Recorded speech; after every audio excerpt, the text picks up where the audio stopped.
Renate, kan du fortelle oss litt om hvorfor dere selger så mye chips på Kleppestø? Vi har vel egentlig alltid solgt mye chips. Det er litt sånn... Kanskje det er askeværingene som er litt spesielt. Men gjør dere noe spesielt da for å selge?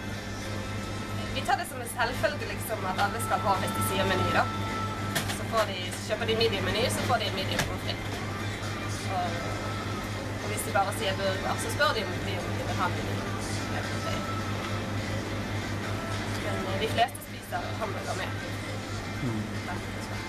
Selger dere chips til noe annet enn hamburger? Vi selger bare pommes frites. Er det mange som kjøper det? Noen kjøper det. Det er gjerne en lett lunsj. De som ikke vil bare se hamburger. Vi selger pølser og pommes frites. Det er gjerne foreldre som kjøper hamburger. Og så skal de ha pølser og pommes frites til barna. Kjempebra. Takk skal du ha.